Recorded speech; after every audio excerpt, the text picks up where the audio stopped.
Vous écoutez Au bénéfice du doute, le podcast où les personnes victimes de violences sexuelles prennent la parole.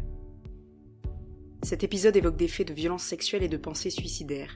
Écoutez-le uniquement si vous êtes dans de bonnes conditions émotionnelles. Clémentine est en classe préparatoire. Elle y a rencontré celui qui était initialement son ami, son repère, son pilier au sein de cette école, mais cette configuration s'est effondrée lorsqu'en janvier dernier, ce garçon lui a fait subir des violences sexuelles. Clémentine a fait le choix de témoigner seulement quelques mois après avoir subi ces violences, et c'est avec beaucoup de force et de courage qu'elle raconte son parcours de combattante.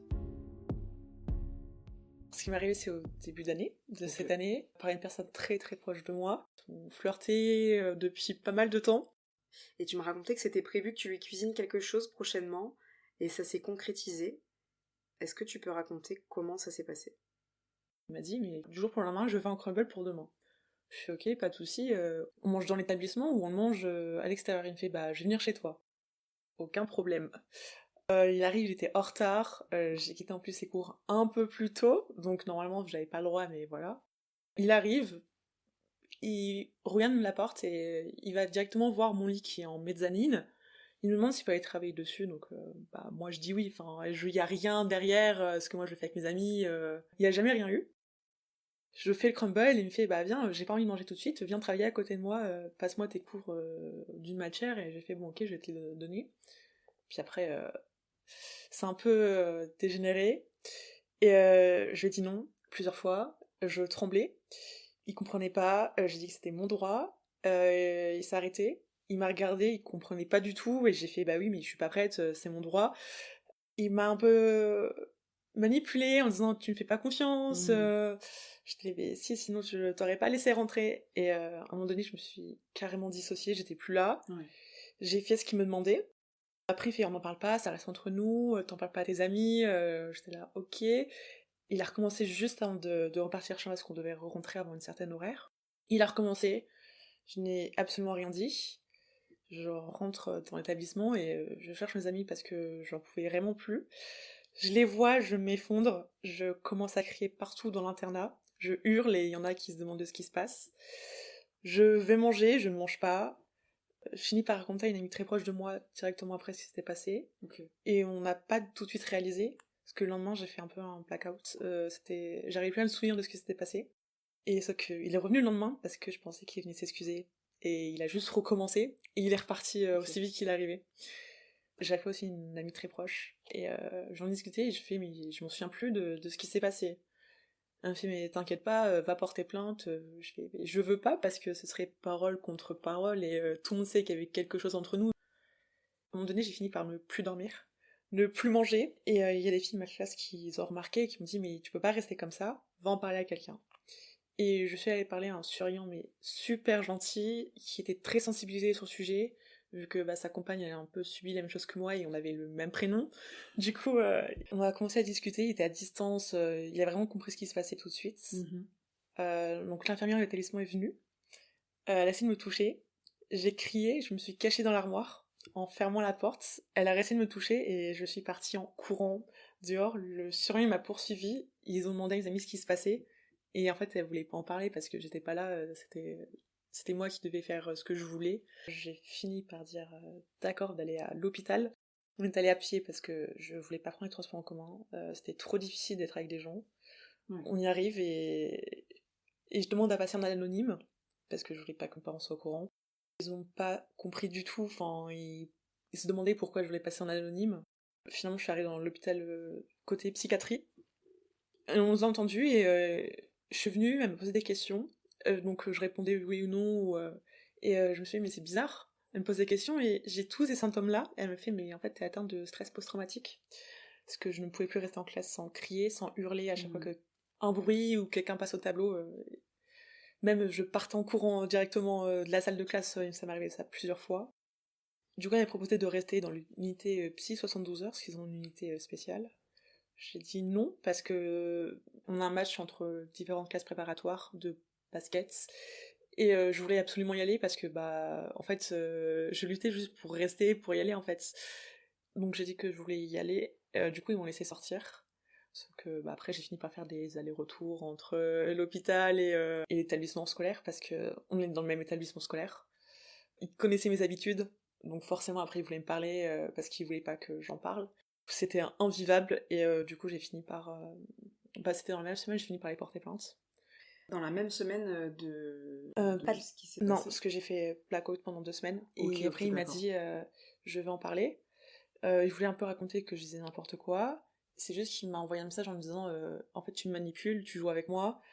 J'ai fini d'envoyer un message d'excuses. Et puis, le jour, il m'a dit mais je reviens chez toi.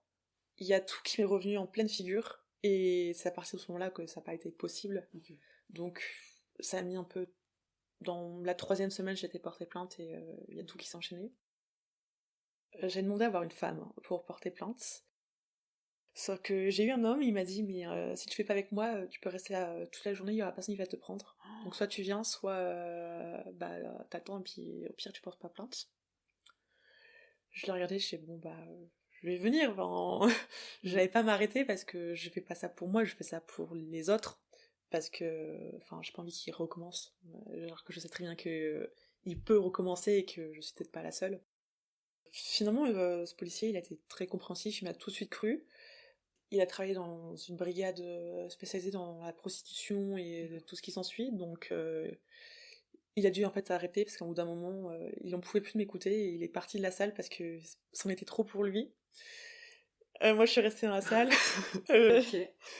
Il est revenu avec celle qui serait en charge de l'enquête parce qu'il comprenait pas bien tout ce qui est les tenants de la prépa en fait. Je lui parlais, mais il se demandait c'était quoi les termes de salle de colle, salle de travail. Ok. Il comprenait rien à cette ambiance-là. Et finalement, la policière qui est en charge de l'enquête, elle est passée par une classe préparatoire, donc elle connaît l'ambiance de ce qui se passe. Ça a duré 3 heures. Ils ont appelé les pompiers parce qu'ils voulaient pas me laisser partir parce que je tremblais, j'étais pas bien du tout. Et ils m'ont demandé si je voulais aller à l'hôpital. J'ai dit bah non, il y a le match dans 2 heures. Moi j'y vais. Je retourne pas à l'hôpital. Ah ouais, tu t'es dit, bon allez, je porte plainte comme ça, c'est fait, et après je vais au match, quoi. Exactement.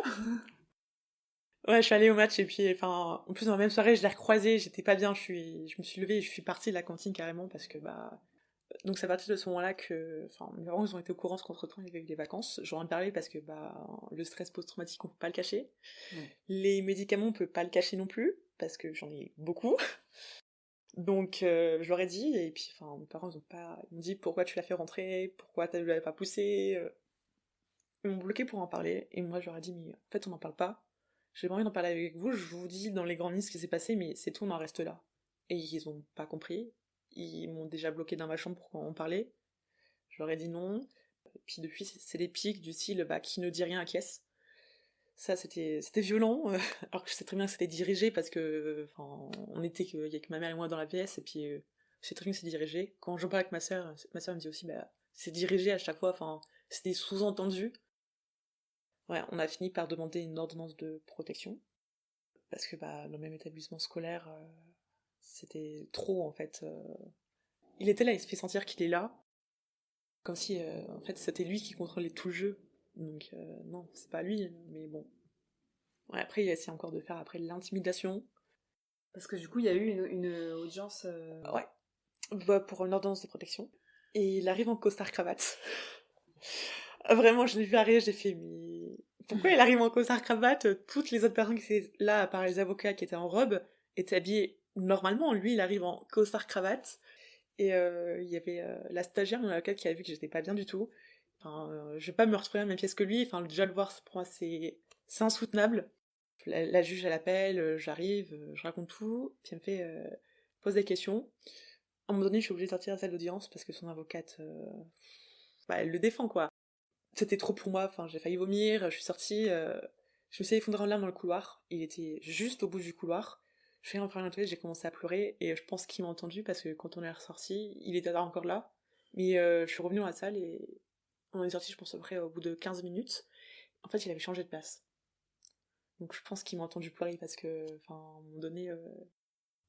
Et du coup, donc l'audience, est-ce que... Parce que j'avais jamais entendu parler de ce genre d'audience, mais est-ce que tu sais si ça se passe, l'audience, comment tu m'as dit que ça s'appelait? Une ordonnance de Une protection. ordonnance de protection. Ça se passe comme une audience entre guillemets classique, avec des magistrats, c'est public? Pas du tout. Alors nous, c'est... En fait, du coup, normalement, pour l'ordonnance de protection, il y a 2 cas. Si c'est la première fois qu'on en fait recours, c'est sous une semaine, parce que c'est une procédure d'urgence.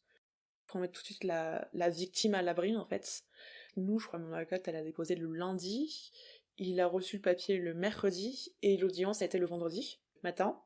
En fait, on arrive, enfin, c'est dans un tribunal, il y a des salles spéciales, je pense que c'est pour les affaires familiales ou je ne sais pas quoi. Il y a la juge, je crois, et quelqu'un qui écrit ce qu'on dit, en fait. Elles sont 2 dans la salle. Normalement, la victime et l'accusé, ils sont là avec soit avec leur avocat, soit ils prennent pas d'avocat. Et ils sont là, et puis on expose les faits. Faut donner tous les pièces justificatifs avant. Et puis ils écoutent surtout la version de la victime, en fait. L'accusé est entendu, et souvent, enfin moi je sais qu'elle m'a dit est-ce que vous voulez qu'on lui propose un stage de sensibilisation aux violences familiales? J'ai dit oui, lui il a refusé après, mais voilà.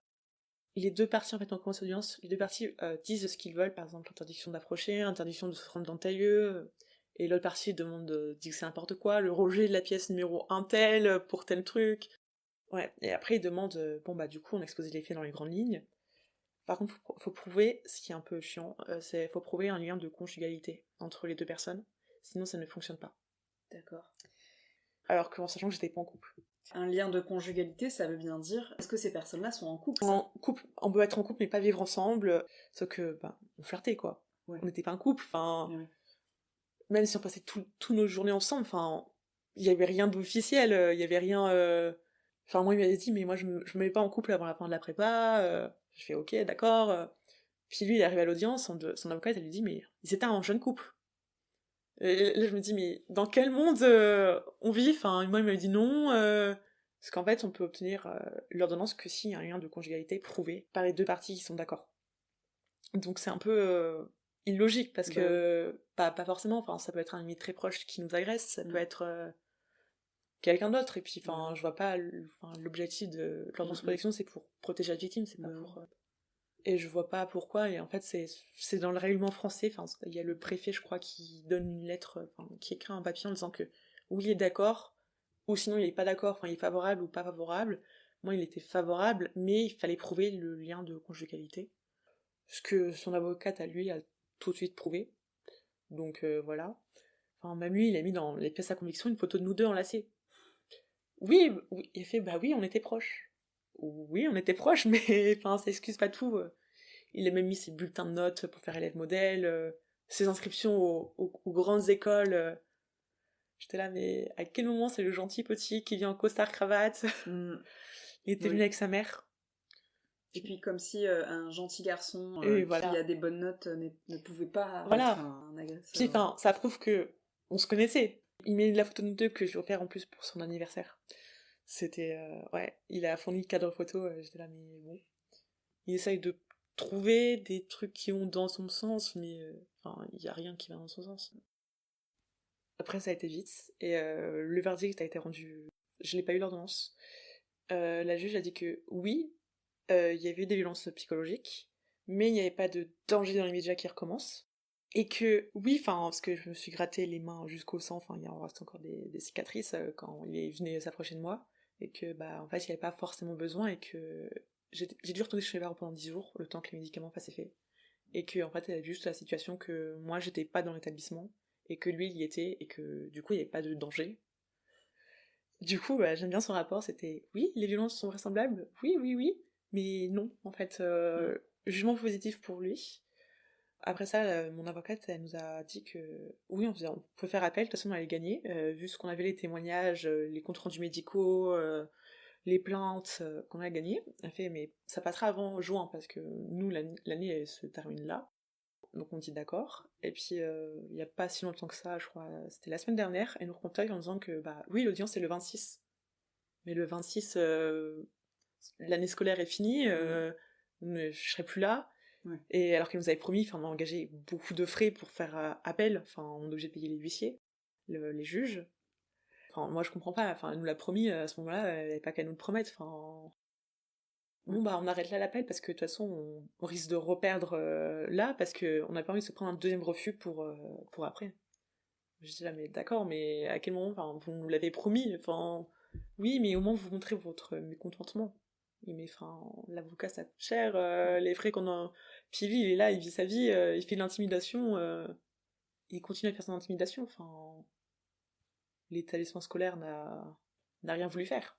Parce que du coup, tu en as parlé à ton établissement scolaire. J'en ai parlé de ses amis, enfin, ses amis, c'est plus ses amis, mais voilà. Et en fait, il y en a un garçon qui j'en ai parlé, qui était voir l'établissement scolaire. L'établissement scolaire était au courant avant que moi j'en parle. Ils n'ont rien fait. Bah, je pense que c'était 2-3 jours avant, mais ils n'ont quand même rien fait du tout. Et ouais, en fait, parce que j'ai rendu mon appartement, parce que bah, je pouvais plus y mettre les pieds, enfin, je dormais plus.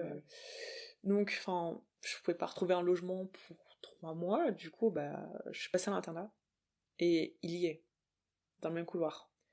Et on m'avait garanti que j'aurais une chambre dans un autre étage. Et non, parce que le proviseur n'a pas voulu.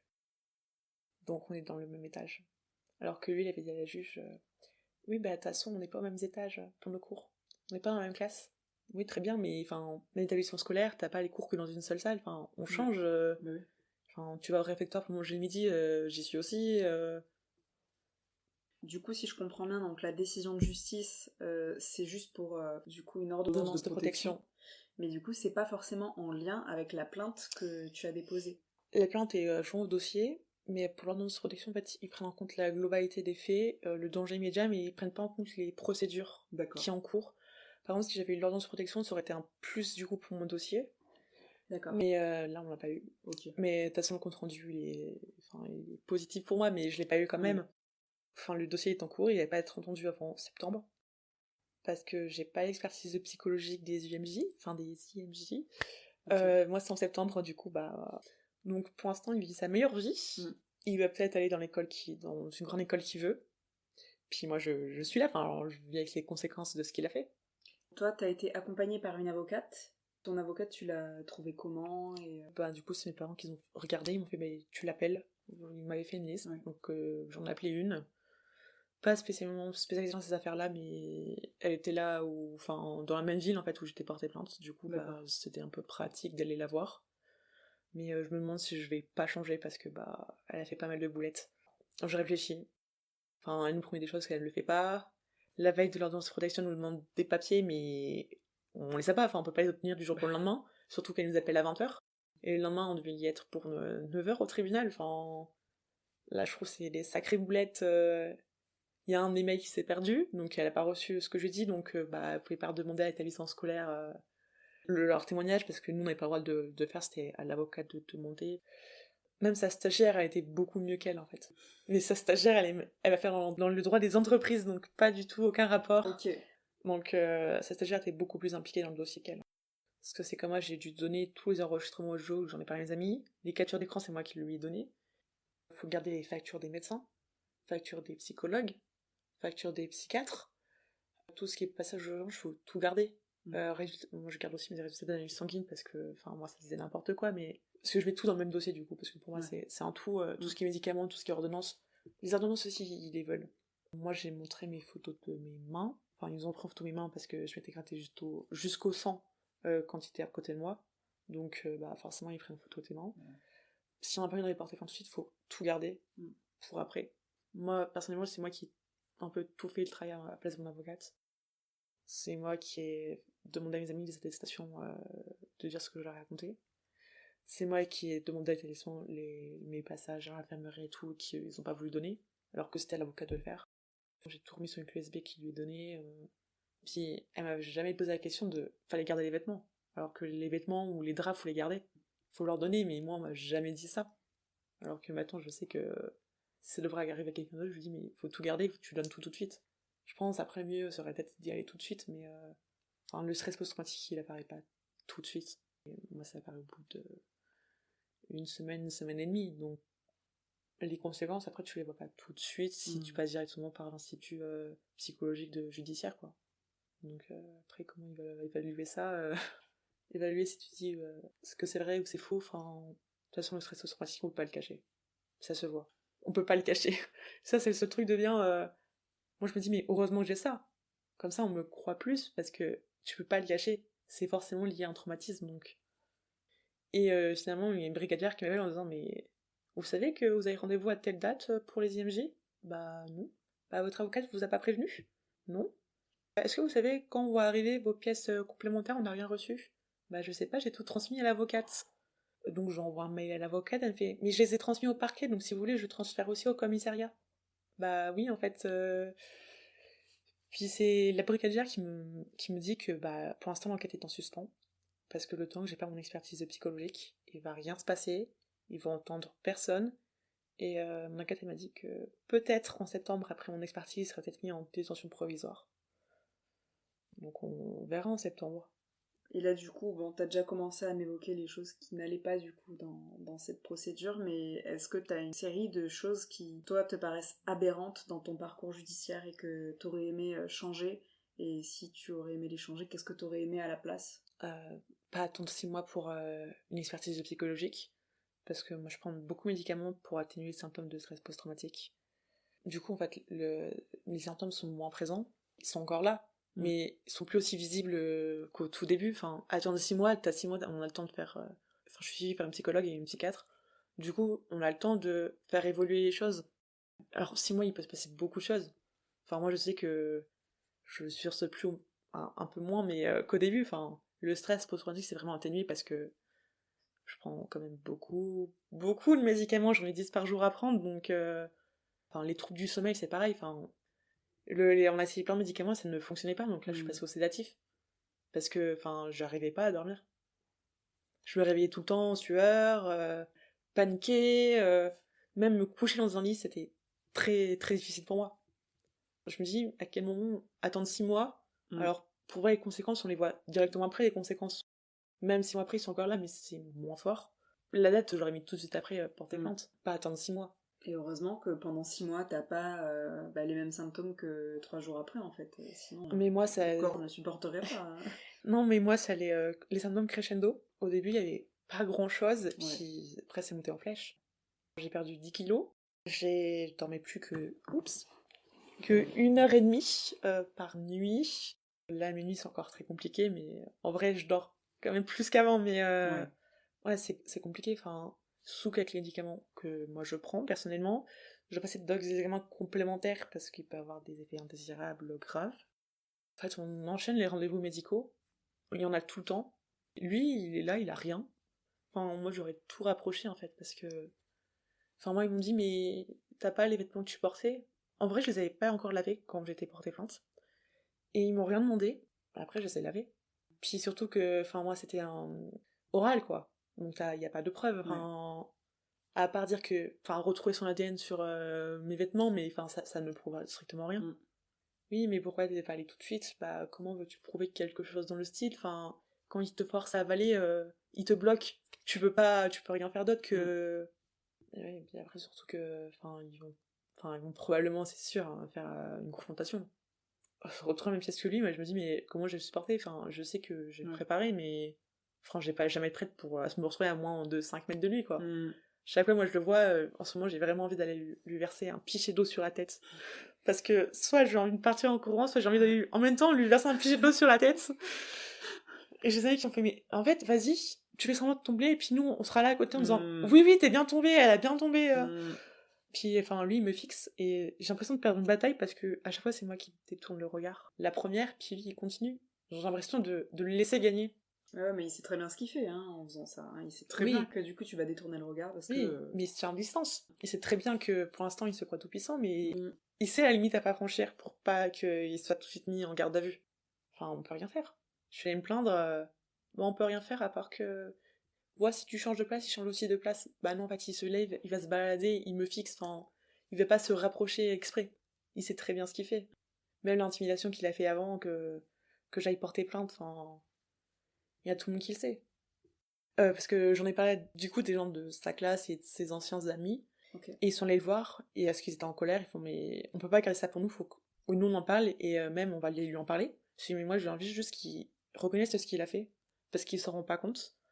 Et ils sont allés le voir, et lui il a dit bah non c'était consenti, de toute façon le lendemain je suis revenu. Oui mais le lendemain t'es revenu parce que je pensais que t'allais t'excuser.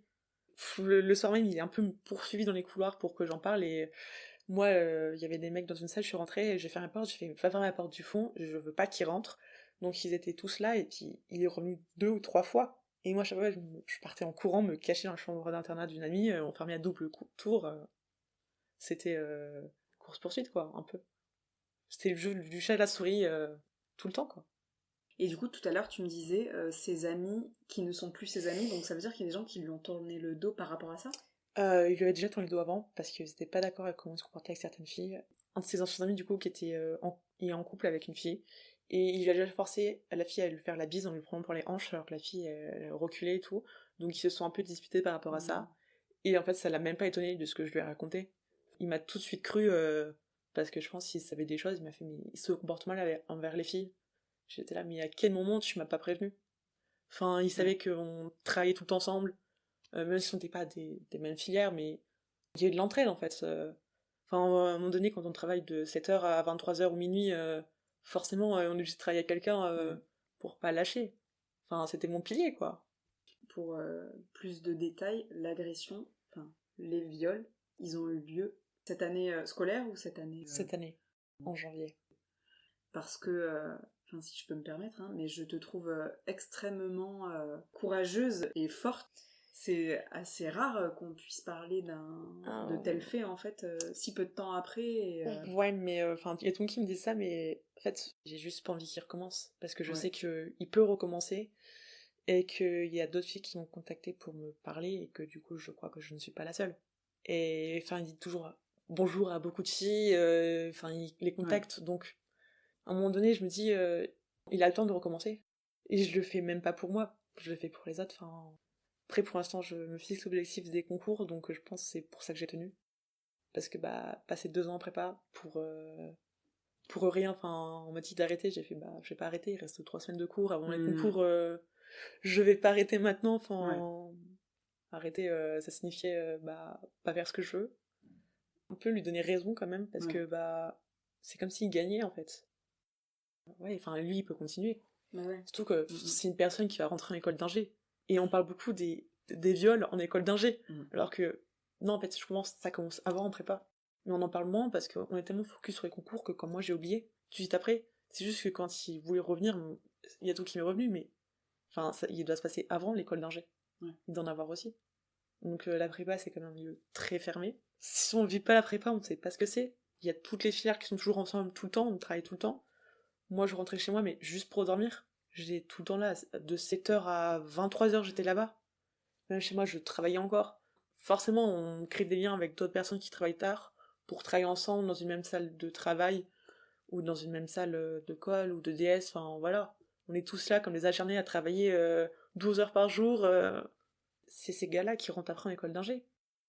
Qui rentrent et qui après ils ont des postes à responsabilité comme l'IX, Polytechnique. Enfin, l'IX c'est Polytechnique, mais... Tu disais qu'il y avait d'autres personnes qui t'ont contacté. Ouais. Du coup, ces personnes-là, qu'est-ce qu'elles te disent et qu'est-ce qu'elles envisagent? Alors, parce que c'est pas moi qui les ai contactées parce que ça peut me retomber dessus. En quoi c'est de l'acharnement contre quelqu'un, donc c'est une amie qui les a contactées, qui a fait toutes les personnes féminines de son compte Instagram, qu'il a bien évidemment supprimé son compte Instagram. On se demande bien pourquoi. Elle a contacté beaucoup de filles et il y en a une qui a dit à une de mes amies, mais moi je veux lui parler qu'à elle, j'ai juste ça à lui dire. C'est pas son ex, mais je sais pas, c'était une relation très courte et je sais que c'est ce que me parlait son ancien meilleur ami de cette personne-là. Et on cherchait, on l'a jamais trouvé.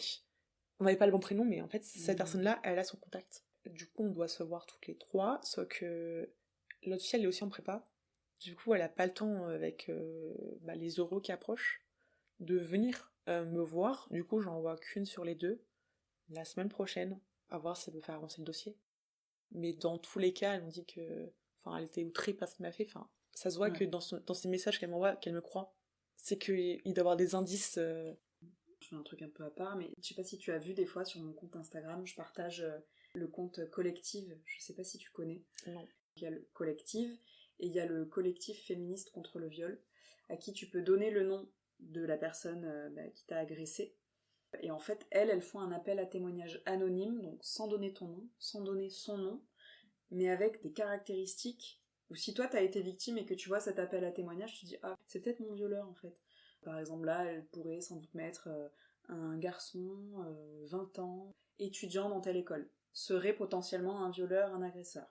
après, voilà. Elle partage sur leur compte cet appel à témoignage et toi tu peux le relayer après si tu veux. Voilà, je te dis ça au cas où. Et c'est anonyme et enfin toi tu peux pas être accusé directement étant donné qu'il n'y a pas ton nom quoi. Oui, bah oui. Voilà, mais je crois que c'est un peu le fantasme de toutes les victimes d'en trouver d'autres et du coup de faire front ensemble en fait. Bah ouais. Mais bon, après, à voir si elle va porter plainte. Enfin, ouais, bien sûr. C'est chacun veut, mais... Enfin, moi, elle m'a dit, mais t'as ouvert une porte, donc au pire, la prochaine qui porte plainte, il y a ta plainte derrière. Il y a déjà eu toi qui as fait une procédure, donc au pire, l'autre personne gagnera certainement le procès si toi tu le perds. Et là, tu disais donc que tes moteurs principaux, c'était de te dire que il peut potentiellement recommencer, donc c'est pour les autres. Et du coup, tu disais que t'étais aussi sous médicaments. Oui. Et après, j'ai des médicaments pour lutter contre les effets secondaires des médicaments que je prends. D'accord. Je suis sous sertraline pour le stress post-traumatique. Ça fonctionne super bien. Ok. Après, on devient dépendant, donc c'est un peu casse-pied, on peut pas arrêter comme ça. J'ai la mélatonine pour commencer à ressentir les effets du sommeil, parce que je ressentais plus du tout l'effet du sommeil. D'accord. J'ai du Largactil aussi, c'est pour dormir, mais moi ça fonctionne pas effet. J'ai essayé le Tertian, ça fonctionnait 2 jours, après mon corps luttait contre et je dormais plus. J'ai essayé la mirtazapine, ça n'a pas fonctionné non plus. J'ai essayé la niansérine, ça n'a pas fonctionné non plus. Donc maintenant je suis sous sédatif, je sais plus du tout le nom parce que c'est le nouveau que je viens de commencer, mais pour l'instant ça fonctionne, c'est un truc par goutte. Et vraiment ça sédate fort, on peut aller jusqu'à 20 gouttes normalement, mais moi j'en commence par une, après on augmente petit à petit, mais... Oui, enfin, je sais très bien qu'il y a quelqu'un d'autre qui prend ces traitements, la personne elle dort mais toute la journée quoi. C'est vraiment faramineux le nombre de cachets que tu prends dans la journée, faut pas oublier sinon... J'ai développé depuis des moments de beaucoup de dissociation où je suis plus là. Des fois je me rends pas compte du tout. Enfin même la nuit, je me suis rendu compte récemment que je me réveillais plus de ce que je pensais. Parce que j'ai déjà croisé des gens dans les couloirs la nuit, et en fait la nuit, elles me disent qu'on voit vraiment que le stress parce que je fais des bonds, mais ce qui paraît inimaginable, je fais des bonds de 30 ou 40 cm, et en fait ils me parlent, mais elles voient que je suis pas là.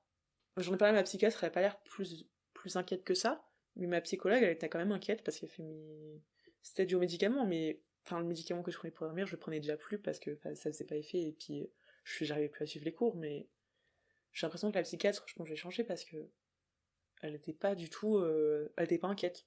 Je me réveille en sueur, paniquée, plusieurs fois dans la nuit, bah non, c'est rien. Bah, je sais pas, enfin, c'est peut-être des cauchemars que je m'en souviens plus, c'est en fait limite des terreurs nocturnes, parce que vraiment, quand je me réveille, je suis paniquée, mais vraiment, je suis pas bien. Le matin, je mets de la musique classique pour dormir. Dormir sans rien, c'est affreux. Je me lève 3 fois pour regarder si le verrou de ma chambre est bien fermé. Mon nom sur la porte de l'internat où je suis, il n'y a pas mon nom. Il y a sur ma carte, parce qu'on a des cartes d'interne et tout, comme je pense dans tous les internats, il n'y a pas ma photo. Après, je sais très bien qui c'est où je suis, mais voilà. Oui, c'est des choses qui te rassurent. Oui, voilà. De toute façon, ils sont courants, mais j'ai même un passe-droit maintenant, je peux rentrer quand je veux dans l'établissement, alors que maintenant ils ont un peu fermé. Tous les soirs, ils me connaissent, je vais dans leur bureau si je veux pas être seule, parce que des fois, c'est trop lourd le soir. Parce qu'à un moment donné, j'ai pensé à me suicider, quoi, clairement. En étant en bio, on a des trousses à dissection, donc qu'est-ce qu'on a avec des lames? Donc j'ai fini par donner les lames à quelqu'un, enfin... Parce que ouais, c'était trop. C'était trop en disant que je racontais de la merde, que je le manipulais, que je jouais avec ses sentiments, que je faisais un caprice. Enfin, c'est ça qui m'a le plus blessée en fait. Qui me disent, mais tu fais un caprice, alors que moi j'étais là, mais je me sens très mal. Je voulais pas faire ça. Je te l'ai dit, enfin, ça va à l'encontre de mes principes, alors que surtout on en avait déjà discuté. Il y a plein maintenant d'indices qui mettent sur la voie que c'était potentiellement un violeur, parce que ils voulaient jamais qu'on nous voit ensemble, alors qu'on travaille tout ensemble. Même manger ensemble, on allait se mettre dans un coin pour manger à deux. C'est pas des réflexions, ils coupaient court à la conversation, enfin... C'est plein de petits indices qui fait que... Oui. J'ai un bon pressentiment quand il est venu, puis je me suis pas écoutée, enfin je me suis dit, mais non, enfin...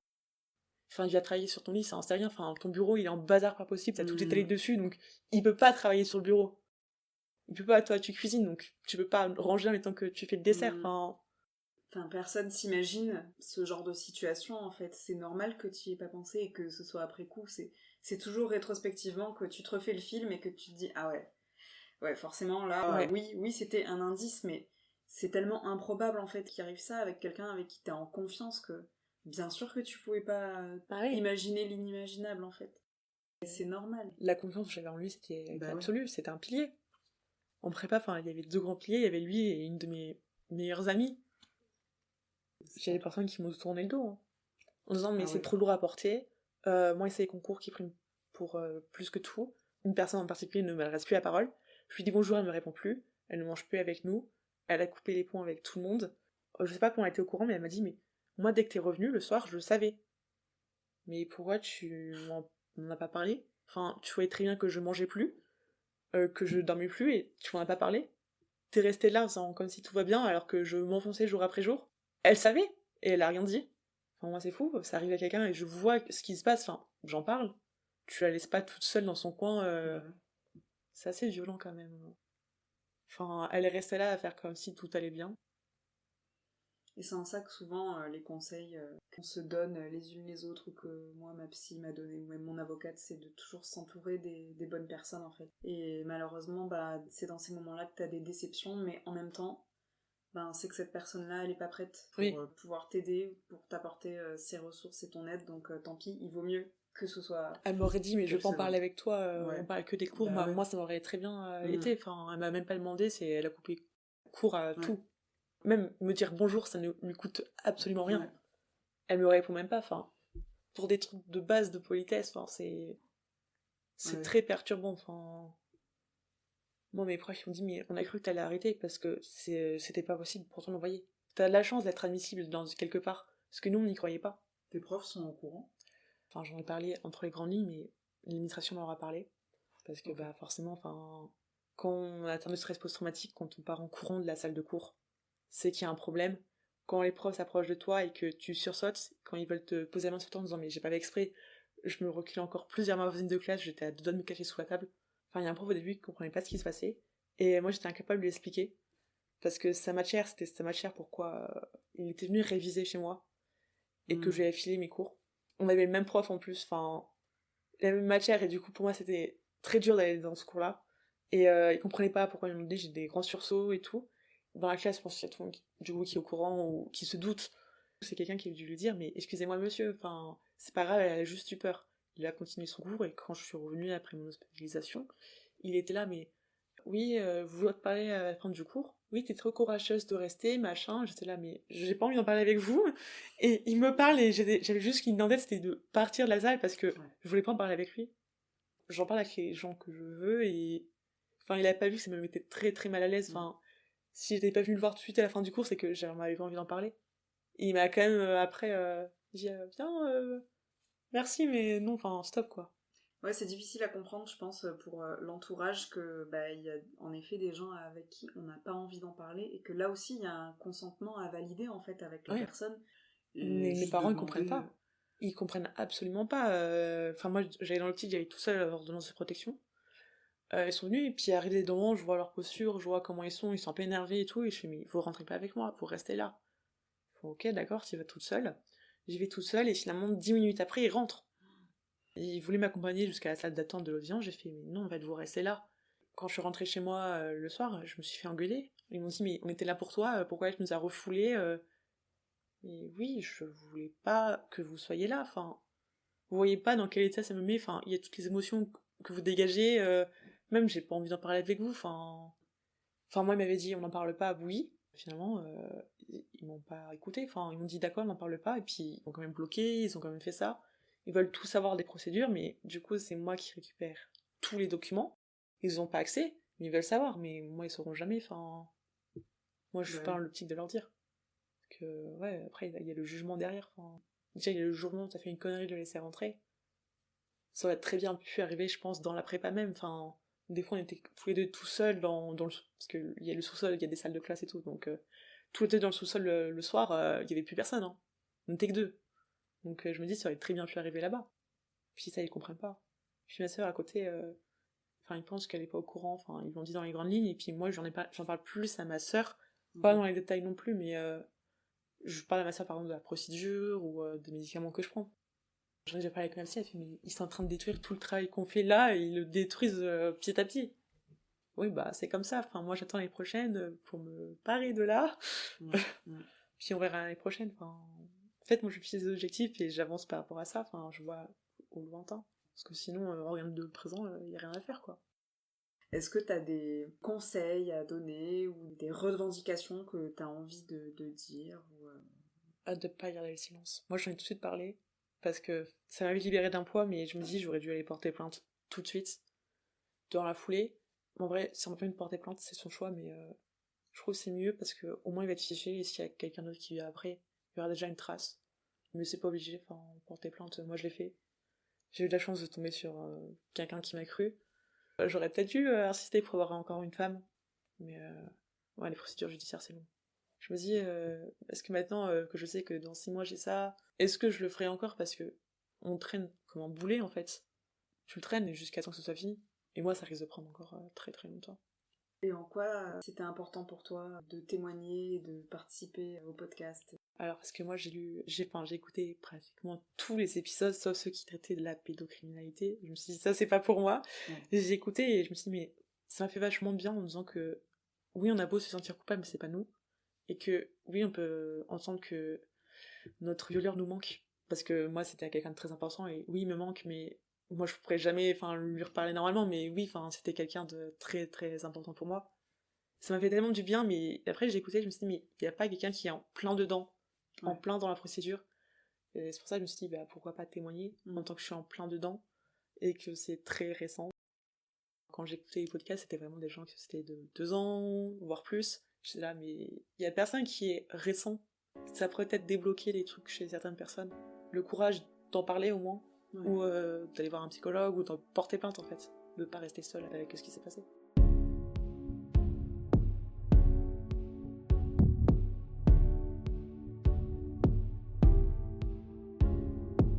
Quand on accompagne une personne victime de violences sexuelles, que l'on soit une amie, un prof, un parent, il ne faut pas hésiter à questionner la personne sur ses besoins, en lui demandant concrètement « De quoi t'as besoin ? Qu'est-ce que je peux faire pour toi ? Comment est-ce que je peux t'aider ?» Si on n'est pas capable de recevoir sa parole, on peut rediriger la personne concernée vers des lignes d'écoute téléphoniques, vers des associations, vers un ou une thérapeute, tout en précisant qu'actuellement, on n'est pas la bonne personne pour l'écouter, mais que si elle veut, on est là pour lui changer les idées. Vous trouverez dans la description de l'épisode l'ensemble des associations utiles dans ces cas-là. Vous venez d'écouter le 14e épisode du podcast Au bénéfice du doute. Si vous pensez qu'il peut être utile à d'autres personnes, n'hésitez pas à le partager. Ce podcast est entièrement autoproduit par Julie Dussert, la musique originale a été composée par Sandra Fabry et l'image a été dessinée par Camélia Blando. Au bénéfice du doute, le podcast où les personnes victimes de violences sexuelles prennent la parole.